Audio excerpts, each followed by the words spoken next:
Hello everyone, I welcome you to the first video which explores unseen literary text in your curriculum. This will be helpful for you to delve into certain practical ways to discover how to mark your success story in exams. In this particular video, I will focus more on the importance of the setting and the context to delve deep into literary texts.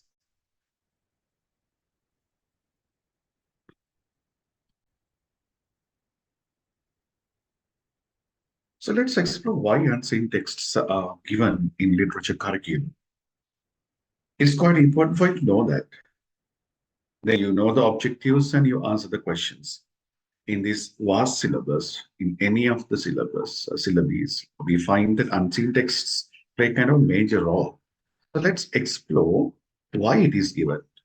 Actually, unseen texts in literary curriculum serves multiple intentions aimed at accessing the cultivating students' comprehensive literary skills by presenting unfamiliar material.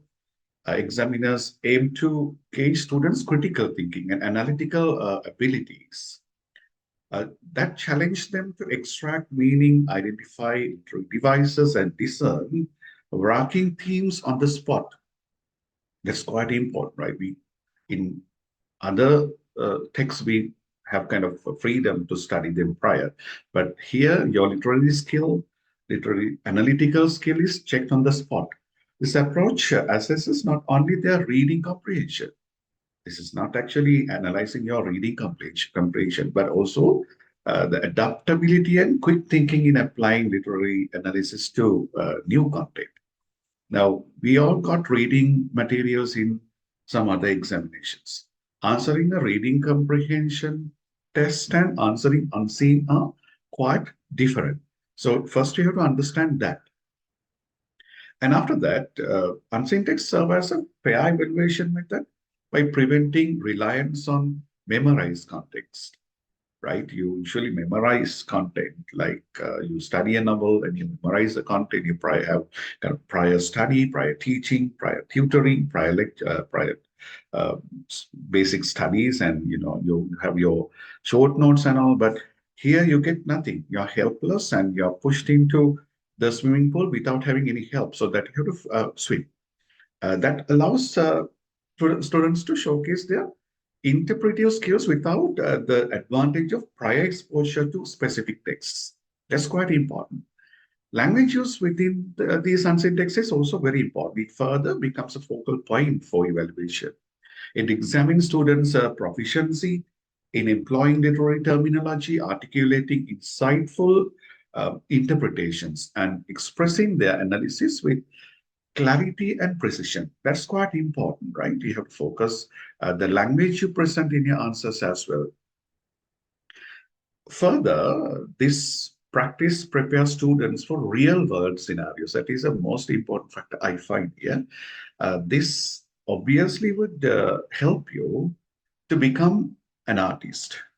By the end of the day, you pass the exam and you go to university, that's something very important. But even though you go to a university and get your degree, BA degree in relation to literature, uh, even after that, if you're not able to read a text and analyze it alone, that is kind of practical problem.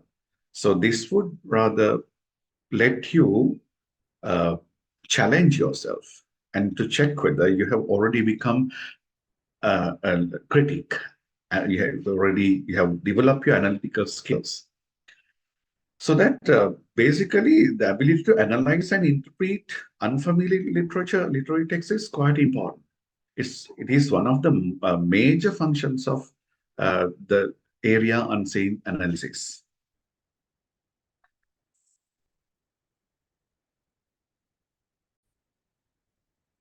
So in this video, I'll be focusing more on the setting and the context of a literary text, how we are going to analyze the setting and the context of a literary text, and how that is going to be useful to further deep analysis of a literary text.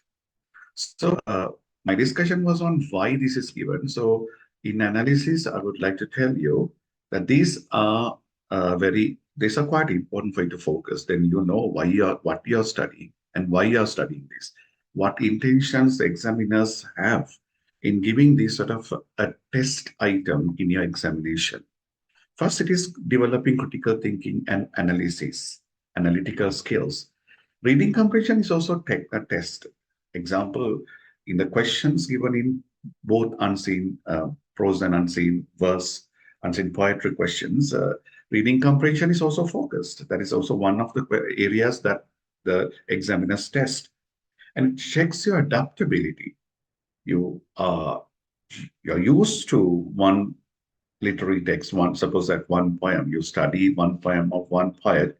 So if you are given a new poem, how you adapt to that and how you find some sort of flexibility in analyzing. And again, certain skills that you use in this poem would help you to analyze another poem in your day-to-day life.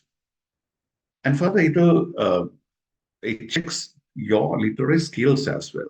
Literary skill is not only reading and comprehending, it goes beyond the horizon. And it checks the interpretation ability, it checks fair evaluation. It's quite important how you hedge your language, how you fairly evaluate without being biased. You can't be kind of biased critic in analyzing literature. So even though these questions appear to be very simple, the examiner would expect something more than that, so that you have to understand that. That is why in Sri Lankan curriculum, for unseen texts in the second paper, 40 marks, 20 plus 20 marks are offered to you. That's kind of huge mark that would decide the end mark as well. So always, focus on the important, focus on understanding why this is given, why this is important to me. So that's quite important for you to win this particular target. This further analyzes, assesses the language skills. How we're going to use language at the correct level, correct formality, and how we are going to use literary terminology, meta language in them, and how we are going to use them fairly. Like if you overload it with techniques without giving proper analysis, that is also a problem. Without a technical analysis, if you just provide an answer, uh, as in rather answering GC O level reading question, that is also a problem. You should not go to such lengths. You have to rather strike a balance between these two ends. So ultimately, as I said earlier, this prepares you for real world. I spent a little time on explaining the objectives of receiving this sort of question in your examination. Uh, is this right? You really have to understand why this is given for us. Okay, so let's move to the next slide. In this video, as I said, I will be focusing more on the context of a literary text, the setting in relation to literature, and how we are going to identify the context and the setting. As a student of literature, it's quite important for you to understand it with reasons. You should understand what techniques I should utilize in understanding this. Just a vague understanding would be okay for you to just move forward. But I see you must have kind of deep understanding, because one day you people are going to be the teachers, lecturers, and you're going to teach this at different levels. So just always imagine how I'm going to teach this to a set of students, how I'm going to pass this to another generation. So there we have to identify the ways and means of identifying context and setting, the techniques. So you should not be little technical in understanding this. You should rather feel this. This should be the way of. Usually in day-to-day life, we read texts and we understand texts, and we have innate ability to interpret certain texts. Example, when someone tells something to you, when you read a kind of board or kind of newspaper article, you know why this is given, why the writer what the writer means here, and that particular innate ability should be utilized in this. But I often feel that students take it as kind of alien sort of uh, uh, test item, and they try to they fear this test item, and after that, they fail in giving the proper answer. So this will be the ultimatum of your rather syllabus, I believe, right? After following the syllabus, display this particular knowledge, skills, attitudes related to this particular uh, test item in a proper manner that is expected, right? The importance of the context would be another focus point uh, I would have in this particular video, and importance of the setting for further literary analysis. Actually, yeah, we'll focus. What is setting? When you read the slide, you can understand that the setting is time and place, time of the action and place of the action. Okay, time and the place of the events. The story takes place. The plot is set in a place, set in a time. It's quite important for us to know where it is set and when it is set. Knowing it is a contemporary era, otherwise bygone era, otherwise it has a futuristic setting, as in some literary texts. It's quite important. Okay, the setting provides backdrop. The background against the characters interact and the plot unfolds. Then, when the characters are set in kind of unknown place, unknown setting, and when the character is set in a known setting, if the writer is so good at providing um, uh, rather creating sort of a no creating no sort of a setting and a character in that, it's quite easy for us to understand the character rather than when the character is in a setting where uh, a proper setting is not given. Okay, let's see. So let's see the difference between setting and context. As slide says, it's kind of broader perspective. Setting and context is a broader one, right? So, example, if I talk about this particular action going on, so you listen, I teach, this is a setting, right?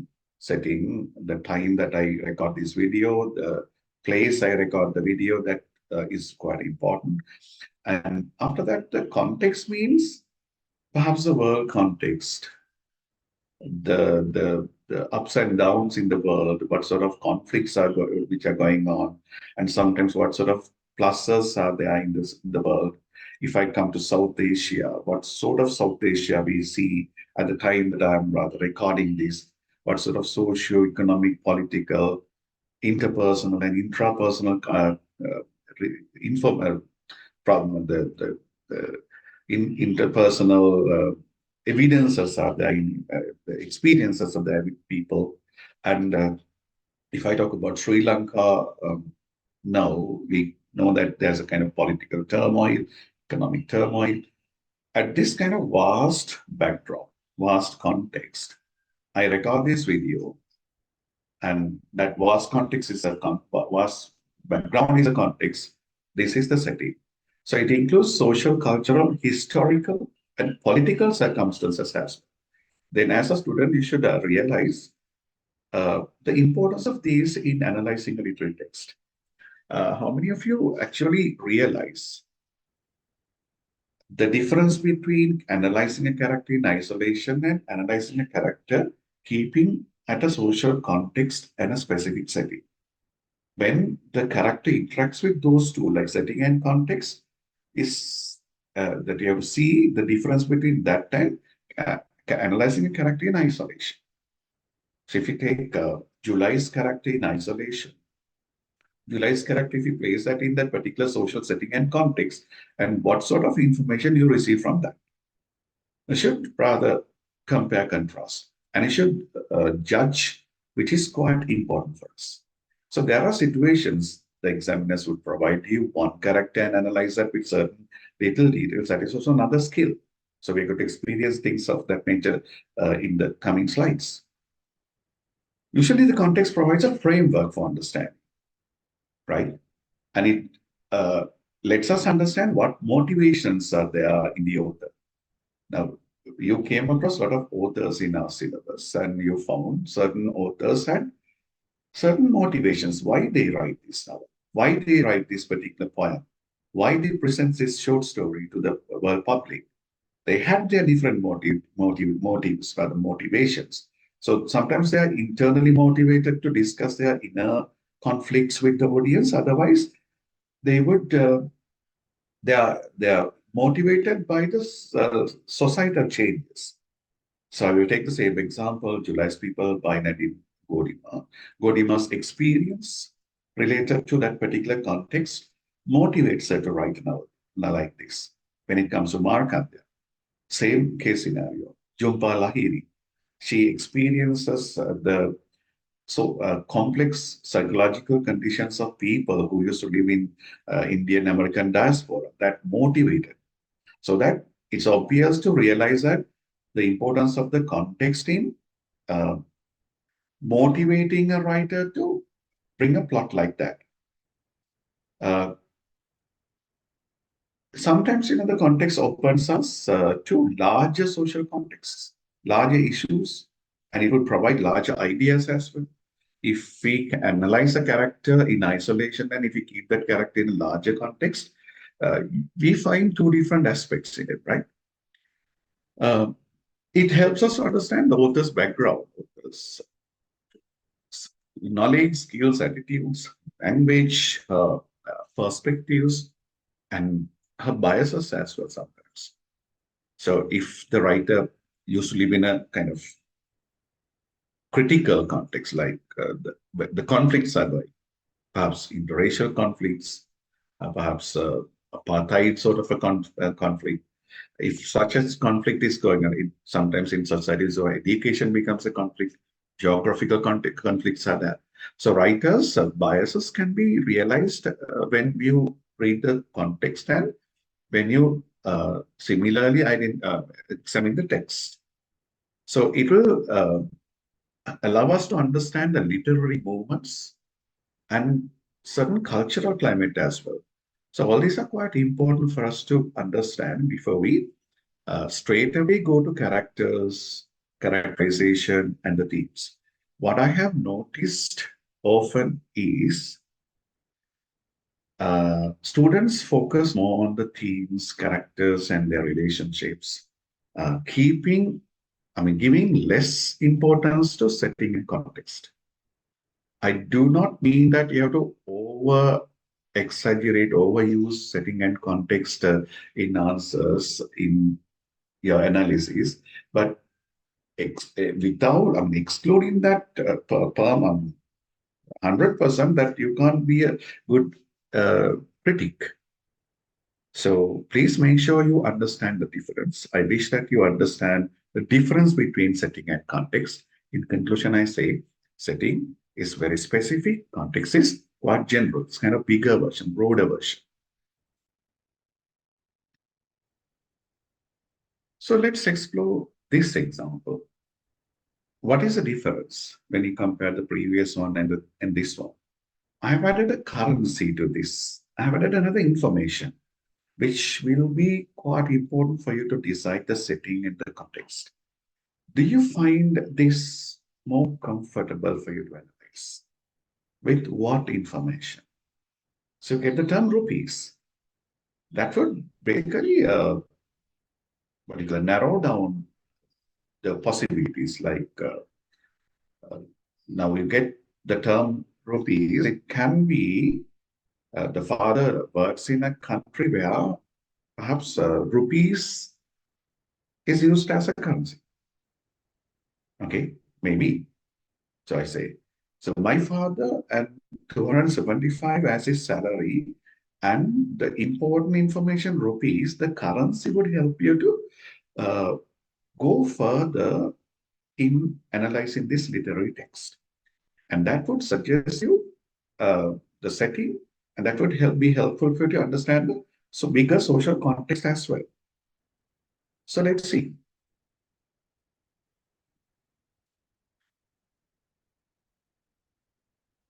In this, 275 rupees indicates that the currency being referred to uh, is in rupees, which is commonly used in South Asian countries such as Sri Lanka, India, Pakistan. We have many implications, but But still, we have narrowed down uh, the world concept into kind of South Asia. It's not the whole world and every country, right? We could narrow down that to certain countries related, I mean, related to South Asia, right? Therefore, the reader can assume that this is a South Asian setting based on a currency mentioned in the text. Okay. But remember, this is a brief statement, and more details about the character's work, location, or other contextual information could provide a clearer picture of the setting. But still, I always tell you, try not to be satisfied. Try to be eager in hunting information in a literal text. Believe that each word speaks with you. Okay? Each word has emotions. Try to share your emotion with that particular word. Try your level best to move through that particular word and understand what sort of knowledge you have regarding this particular word. If you get the term rupees, you go with that word and you start, parallel your emotions with that, your knowledge with that, and you let them interact with each other and understand what would be the writer's expectation in including this. On the other hand, when you become a writer one day, you use certain terms deliberately, okay? That your deliberation would help the reader to build up a context, build up a setting. So this is a quite good example for you to understand that, okay? Now I'm going to take you to this example. My father got $275 as his salary. What do you think that? What do you think that this means? The change is dollars. So rupees to dollars, you get different imagery in your mind, different sort of a geographical context, and it lets us realize certain value, the difference of value between 275 rupees and dollars. And further, it would characterize my father as well. So my father, what he wears, what is his attire when he gets 275 rupees as his salary? What is that context? My father gets $275 as his salary. What sort of a person he, what sort of things he wears? So that is why I say the setting and the context would provoke in my imagery as well. Just for example, I go to a funeral. Term funeral would jeer some emotions. I go to a wedding, that would cheer some other emotions. Both contexts would compel you to think in two different ways. Your imagery would be contrasting, and that would give tone and mood as well.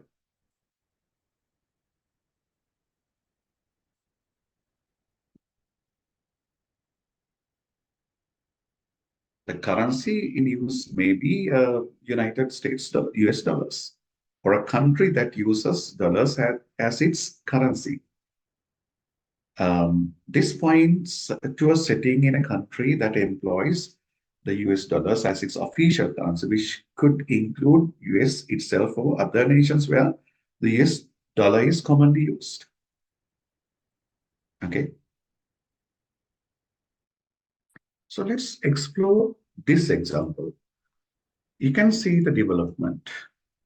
I have amended rupees to dollars, and I invite you to think whether you get different picture regarding my father. So what about dollars? So that would shortlist the setting and the context where my father used to work. So, example, my father got $275. The term dollars would take you to different territories. That would create different imagery in your mind as well. Like my father works in a place where rupees, 275 rupees uh, are given as his salary, that my father's attire, my father's geography, all would be different, and that would give different imagery in your mind. Actually, we know that imagery would help you to make the particular context more descriptive, and that would let you understand the context quite easily. So then, when these two contexts are compared, we find the term dollars, the currency dollars and currency rupees will provide you different perspective. So that is why I say each and every word is quite important. Okay, walk through these particular words. Do not let each, do not let even a simple word walk away. Okay, go into that. Now, all these words have emotions. All these words convey certain charges, right? So that walk with them and try to parallel your emotion with that, try to parallel your experience with that particular term, and try to understand that, right? That is the success story behind analyzing unseen texts, all right? So, uh, the term dollars would offer you to understand this sort of a comment. The use of dollars is just a setting where the currency in use is the US, usually. We know that. Or a country that uses dollars as its currency. Or else there are some other countries who use dollars. So somehow or other we can shortlist the countries which use dollars as the currency. That's kind of an advantage for us. Many countries are there. So that we shortlist countries uh, that use dollars, right? This may point to a setting in a country that employs US dollars as official currency, which could include the US itself, other nations where the US dollars is commonly used. But still, you see, this comment is given in this way. The dollars, the use of dollars suggest. We don't say dollars are used in this country so that this literary text is from this. We are not directly judgmental. So we hedge language and we try to convey the idea. This may be the idea. In the third line, you said this may point to a setting. This may point to a setting. That language use is quite important. If you directly say that this is the setting, the examiner may understand that you have already become judgmental. Okay, so let's move forward. So what is the development here? I have given time to focus on the setting. We know what setting means. Setting is time and place. So my father got 275 as his salary in 1972. We get quite decent information to characterize my father. He gets 275 rupees, means that he works in a context where rupees are paid as a salary and he gets monthly salary. My father suggests kind of family-oriented context. And my father would further suggest that the narrators and father's relationship and the added information in 1972 would be quite important for us to understand the time. Now, I pass a question. Rather than the previous example, my father got 275 as his salary. When you add the time frame, what do you think about my father's character? Is it quite important that information is quite important for you to characterize my father rather than earlier? Yeah, the example 1972, 275 rupees in any country would be a kind of a decent salary. So if you straight away judge my father as a poor person, if like says my father got 275 rupees as his salary, um, that would be changed with the addition of further time. All right. So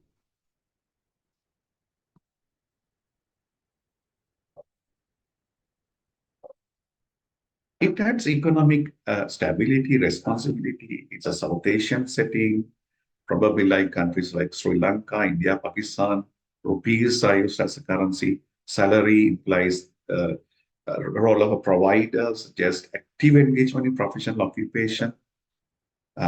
It provides us a specific historical period in a country.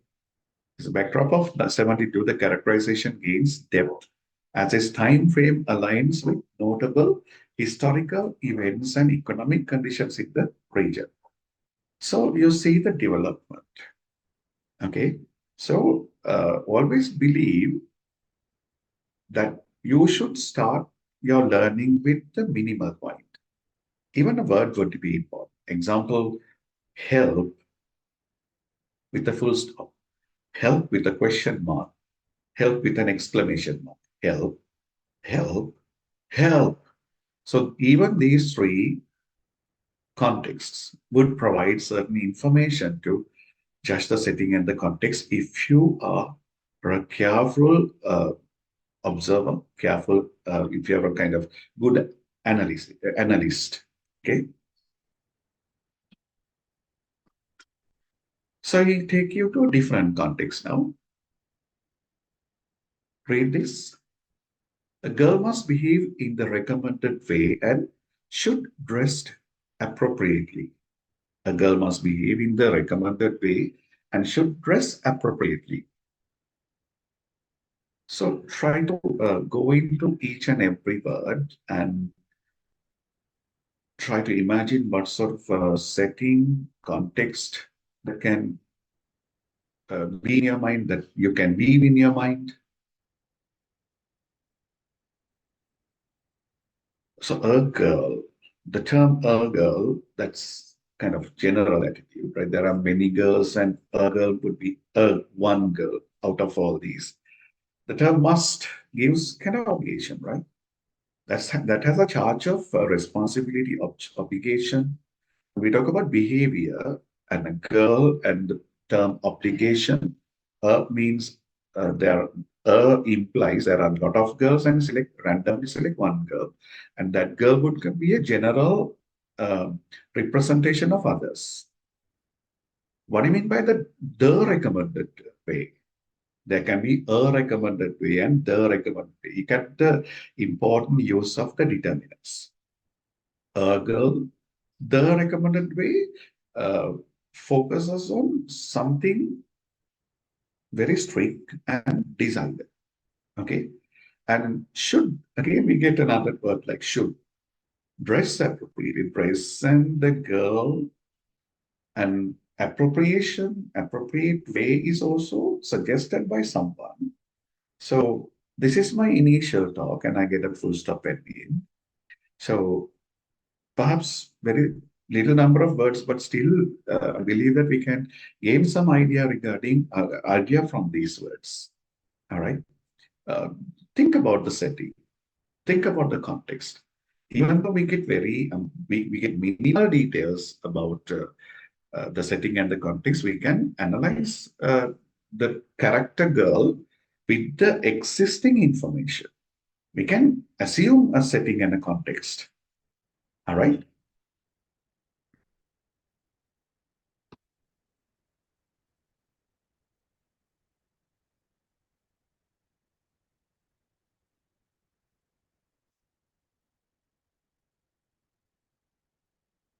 This particular action would be rooted in a societal environment that upholds traditional gender norms. A girl must and should recommend. The word recommended would suggest that there's a kind of serious uh, rules and regulations for the gender woman. This might be a community influenced by conservative. Look at the term might be, maybe, could be. Uh, that is kind of recommended language you should use in answering unseens. Might be a community influenced by conservative values, entrenched gender roles, where there is a strong emphasis on conforming to established behavioral and dress codes for women. So see, now once the text is given, we try to go into that and we try to utilize our experience also in that. So we have been talking about these sort of context in our syllabus. Okay, how much should max now when it comes to catering that Hemingway's cat in the rain, we find that woman insists that I should wear this, I should cut my hair, I should do this and so on, right? So utilize that knowledge and use that knowledge and try to let yourself interact with that particular set of words and use your emotions as well, use your experience and try to explain, try to experience it. Okay. The context could also be reflective of patriarchal structure, male dominant structure, where societal expectations limit women's autonomy in deciding their conduct and attire. So even though we do not get exact information about the setting, specific place and time, we get kind of massive information about the social context. Can we say that this is Sri Lanka, India, or somewhere? We don't get that much of information, but still, people can assume that this could be a conservative country. There are a big number of conservative countries. So a country, otherwise a setting where traditional norms are still utilized. Okay, believe that this would be helpful for you. So the next, this is quite important for you, and you can take notes and keep with you how we are going to identify setting and the context in a literary text. Um, this is what we call receiving textual support, text support to understand the setting and the context. What we have been doing was also the same, right? We took one word, text, and we analyzed it. We try to uh, interact our information, our emotions with that particular word, and we attempted to imply the meaning. So the first is descriptive language. Search for the descriptive language. Descriptive language means the writer attempts to be more extrovert in his presentation. So uh, it will provide details about the physical environment, right? Such as geographical features, climate, specific locations. In a text, you find snow. The writer says that girl was not able to go walk out to school because it was snowing. Obviously, it is not Sri Lanka, right? So that we can shortlist countries with the descriptions, geographical descriptions, climatic descriptions, advice about weather. With them, you can shortlist certain settings and contexts. And we can think about imagery, like culture-specific imagery. Example, somebody ate halapa in the village boutique. That would let you realize that the term halapa would come from Sri Lanka, right? In certain Nigerian, like when you study Jumpa Lahiri, when you study, rather than Jumpa Lahiri, we get Chimamanda Adichie. In Adichie stories, we get a lot of culture-oriented imagery. Sometimes we do not know the food item, so we have to Google and see what sort of food item this is. So there we identify the reader. Sometimes your reader gets confused with the culture-oriented imagery, but still that would be helpful for you to locate where this particular action is going. Example, the term halap, kiribat would confuse a foreigner, but still that is kind of didactic aspect of a literary text. What is didactic aspect? A literary text would provide a narrative. It would give literary value. Rather, similarly, we can get kind of social information about that particular context. That is what we call educative value of it, right? So then, especially focus on the time indicators. Okay, focus on the time indicators in picking the setting and the context, especially in the setting, the time. Setting is place and time. To decide the time, time indicators are quite important. Time indicators, for example, historical periods, specific years, seasons, time of day, like she walked out on a full moon day. It was, she heard the announcement of uh, Vesak sermon. She heard the Vesak sermon of the temple, the term Vesak, full moon. That would help you to understand the time. All right. And even that is helpful to understand the place as well. Okay. So consider any mentions of historical events, like if it is tsunami, like in Wave by Sonali Darling. Specifically, we focus on that. Specifically, we get line of imagery related to tsunami incident, right? If it is Corona, in the time of Corona, what sort of imagery that we experience, right?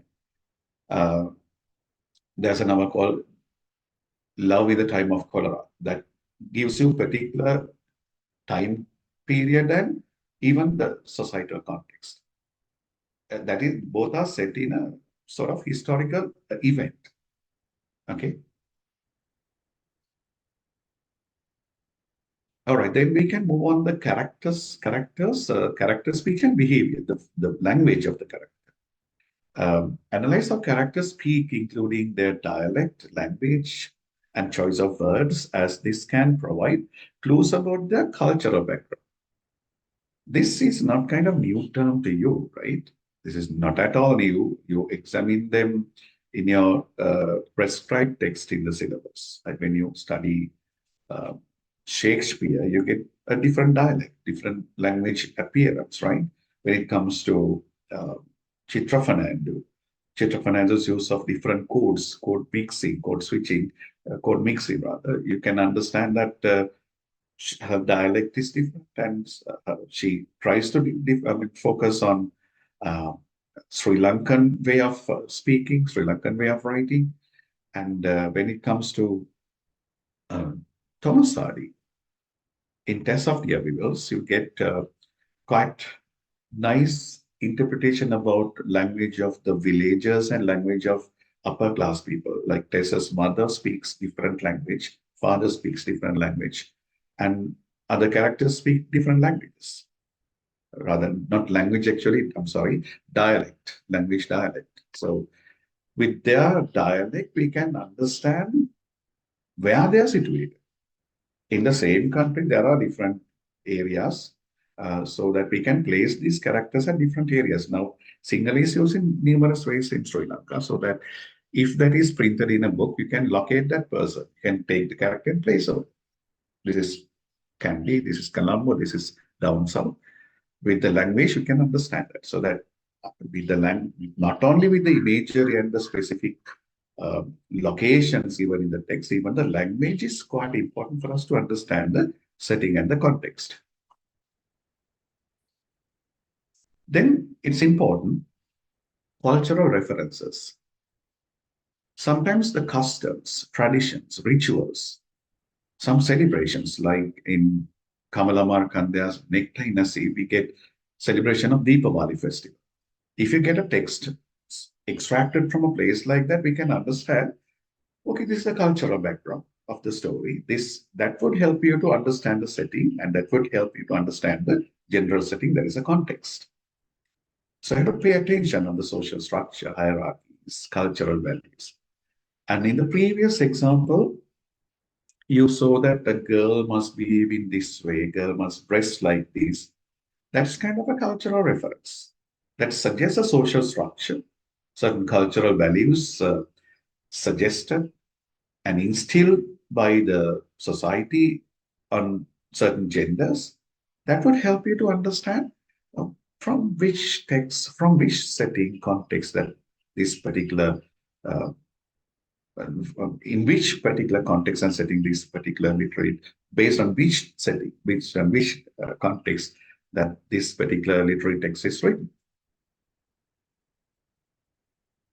Then we move on to the historical and political context.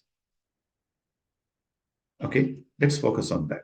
Consider any allusions to historical events, political events, social movements that can help establish the broader context. Explore how characters respond to or are affected by larger historical and political forces.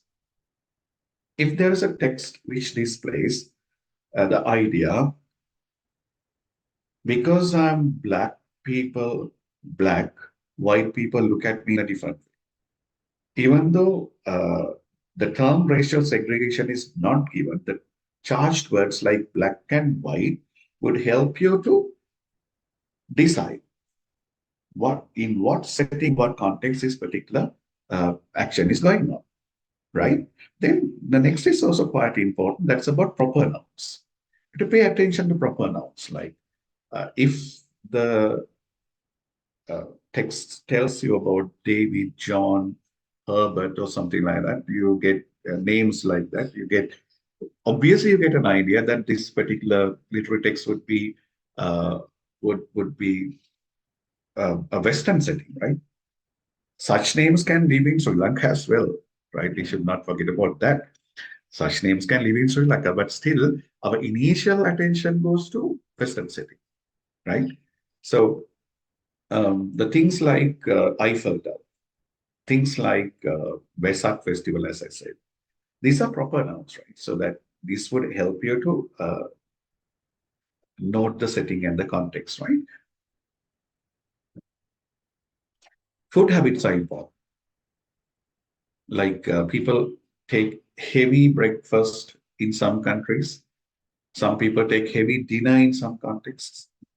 So that is also kind of a notable thing. And some people eat rice for all the three. In a literary text, it says that rice, rice, rice for all the three meals. Some people take only two meals. With them, we can um, realize that this may be the context, this may be the setting. And it's quite important for us to understand certain food items, like I mentioned, halapa. If I say dawa dawa in Nigeria, then we can assume that this may be the context, this may be the setting. Outfits are quite important, right? Winter coats, wearing winter coats and staying in Hambantota would not happen, right? Winter coats and Nuarelia is okay, good, we can assume, right? But winter coats in Sri Lanka is not uh, really, that those two imagery do not go hand in hand. So think about that as well. Certain culture-specific imagery, culture-specific costumes are there, like kimono is obviously to Japan. Then we moved on to cultural practices, all right? Um, include religious ceremonies, social rituals, traditional events. Uh, in these cultural practices, some language is used, some different language dialects are used. Like when Sri Lankans use certain ceremonies, religious ceremonies, Hindus use religious ceremonies, they are quite normal languages transferred into a kind of dramatic language. Like in Towil in Sri Lanka, their language is quite different, quite comparatively quite different uh, to the normal language they use. Function of currency, we discussed that in relation to the earlier slide so that I don't have to explain it further. Okay.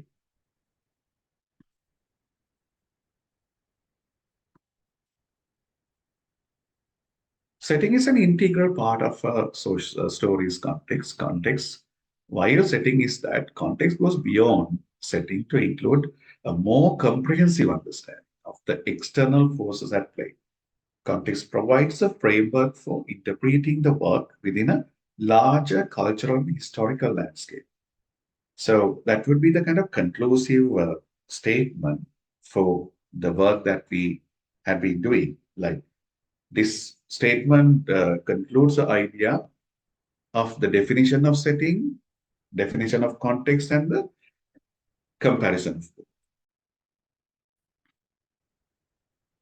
Okay, let's study the following text. This would be a very good practical for you to utilize the knowledge experience you received from the previous slides and the discussions. Read this text. She wore the ossuary as her parents required. She had purchased it for 15 rupees at the village fair while shopping for their weekly necessities with her mother. Nostalgia about walking back to Colombo for her free university life often kept her awake. When she realized her education was going to be futile, her heart became heavy and she was tense with resentment. She heard the car horn. It must be the gentleman caller. And her mother appeared with the Bulathepur wearing a satisfied look. So, what do you think about this? What is a narrative perspective? This appears to be third person, and the writer often uses the term she. Okay, that she doesn't have that much of. Her name is not given, but many other uh, relevant details are given for her to understand about she. But rather than that, shall we focus on the setting and the context? What are the words, phrases, sentences you have got here to uh, assume the setting and the context? She it suggests the gender, the character's gender, and osari, wo is past tense, right? It tells us about time. The language of the text is helpful for us to realize the setting. That's not now, that is not future, it is past. It's a kind of flashback. Perhaps the action to has taken place in the past. Osaria is it's an outfit, right? We decided that outfits can also be helpful for us to uh, imply the setting, right? And even the context. Asari is the traditional dress in Sri Lanka, especially in the central province in Udarata area. Asari is quite popular, and usually they believe that they wear Asariya for their cultural identity, even though some people also wear that. Um, Look at that. She bought an ossuary for 15 rupees. That allows the reader to understand the time. And when you compare 15 rupees and ossuary, buying an ossuary for 15 rupees, it's quite absurd if we attempt to buy an ossuary in 2023 or 24, right? Believe that information would also be very important. And the village fair that would take you to certain rural encounter. Fair, going to fair, not going to supermarket is the important point. And she's going with the mother. When we find that she has already completed her university education, but going with the mother. She has usually she's walking with the chaperone, right? So nostalgia about walking back to Colombo. Now that would conclude that this is not Colombo, that she lives somewhere outside. And Colombo is mentioned as kind of privileged place that she used to live. And the university in Colombo that obviously suggests us maybe University of Colombo. There are some other universities in Colombo, but usually we uh, try to focus on the University of Colombo.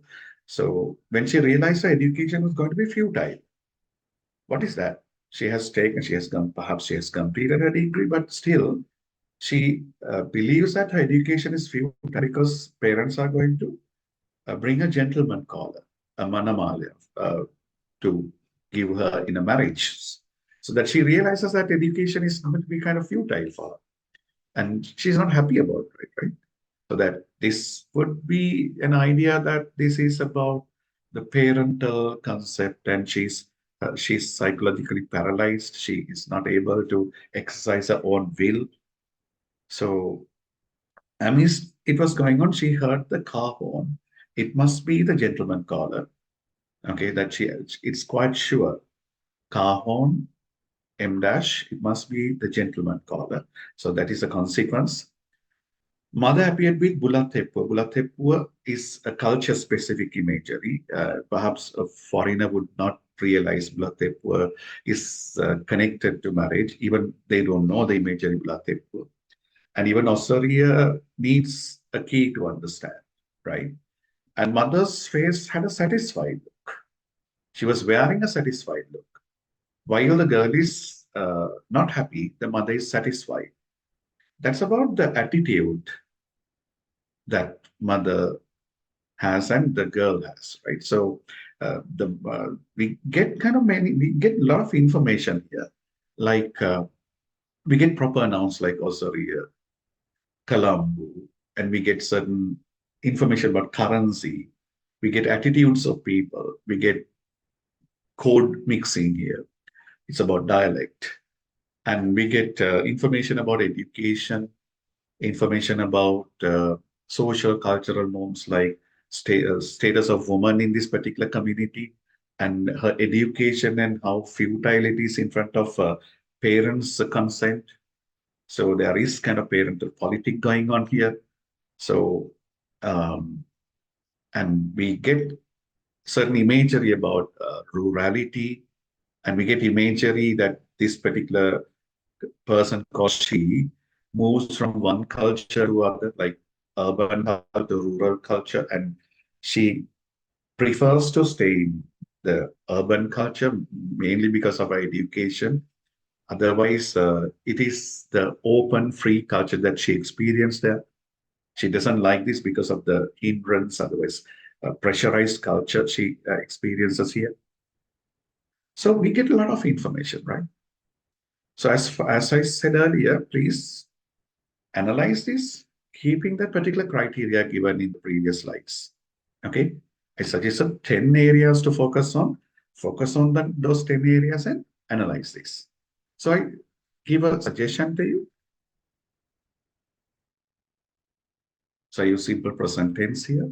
Narrative unfolds against a rich backdrop, weaving cultural, social, historical dimensions that shape the character's journey across rural and urban landscapes. As I said earlier, she walks between two landscapes, two settings.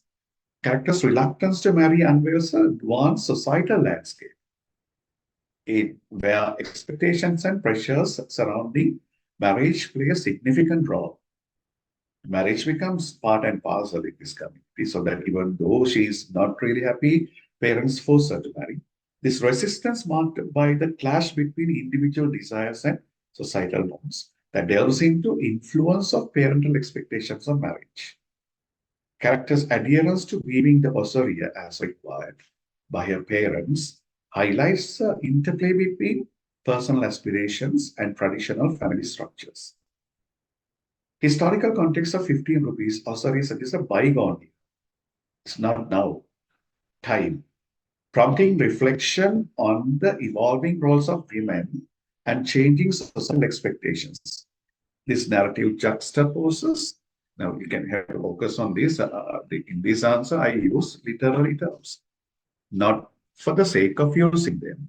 I use them meaningfully to convey the attitude towards, convey the examiner that I know this. I can analyze it. I know the meta language. Okay, as I said earlier, try not to overuse them, try not to use them without context. And just for example, juxtaposes is used in the context. You don't get any better word rather than juxtaposing, right? There, a literary student, you know that term, right? Um, yeah, revealing the complexity of womanhood and education within societal constraint. In summary, the setting serves as a multifaceted mosaic exploring evolving roles of women, parental influence, and the interplay between societal norms and individual aspirations. So that little term, little text would help me to come into this level. So that's the end of the first lesson, actually. So I believe that you gain a lot from this video, and please make sure that you send messages and you can suggest me certain things, and you can make send questions for clarification as well. So you can expect me with another video. So thank you very much for listening to me.